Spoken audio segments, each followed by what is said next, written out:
Good morning and welcome to LNG Marketplace Weekly News Flash. Here is the latest news we have selected for you from all over the media. Low natural gas prices from Europe to Asia, ample supply amid more than sufficient storage, and weaker demand growth this year have combined to create a perfect storm in the global LNG market. A growing number of analysts believe that some U.S. exports may have to be shut in the next year as global supply, including from the U.S., continues to grow, while demand will be even weaker when winter ends. In this way, the U.S. could be forced to play the role of the swing supplier on LNG market, as we read on oilprice.com. According to Energy Voice website, the U.S. Federal Energy Regulatory Commission has approved 4 LNG export plans, 3 of which are located in Texas. It is becoming clear that the next problem hindering export plans is there are too many and current prices are so low investors are wary.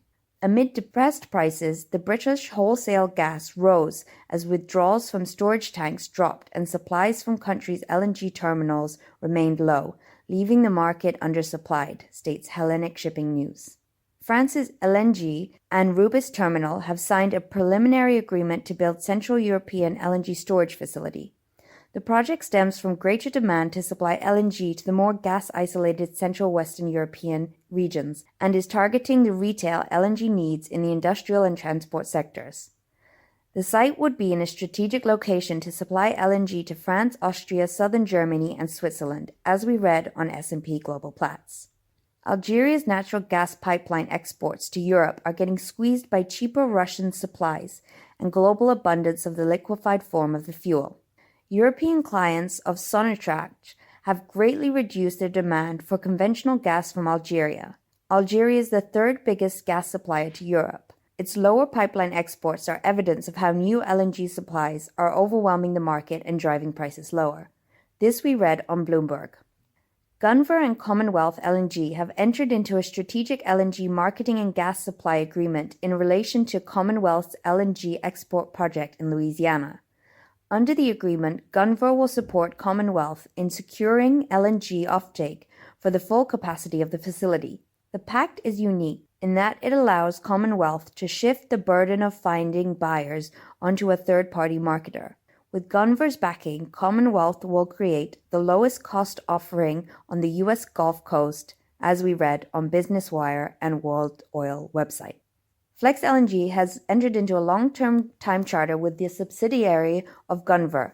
The period under the time charter is up to 10 years, where the first 5 years are firm. The time charter will have elements of variable rate of hire across the charter period, as we read on Global News Wire. At least 18 LNG export facilities have been proposed in Canada to date. While only one of these projects has yet proceeded to construction, other looks likely to follow in the near future, with a resulting increase in the number of LNG carriers calling at Canadian ports once such facilities become operational. Transportation of LNG from such facilities will engage a broad range of rules and regulations in Canada. On Hellenic Shipping News, you will find the article providing a general overview of some of the key areas of shipping regulations. Samsung Heavy Industry, the world's second biggest shipbuilder by order, has received a $1.5 billion LNG carrier order. Under the deal, with an unidentified client in the Eurasian region, Samsung will build the LNG carrier by September 2022. The company didn't provide any further details, as stated on Korean website Yonhap News Agency. Qatar, the world's biggest supplier of liquefied natural gas, plans to boost output capacity by almost 2/3 after it adds production facilities to exploit recently discovered reserves by 2027. Qatar's plan for a 64% increase in LNG capacity is likely to intensify a global glut in the field. This country is also looking to invest in LNG facilities in importing countries, possibly including the UK, Belgium, and Italy, as we read on World Oil. And last but not least, Spanish shipping company Baleara, CMC, Cerezuela, and ESK have tested and innovated high-speed LNG bunkering at a speed 6 times higher than the usual average performed by Huelva port in Spain. And this we read on Gas World. That's it for this week. Tune in next week for more news, and until then, thanks for tuning in.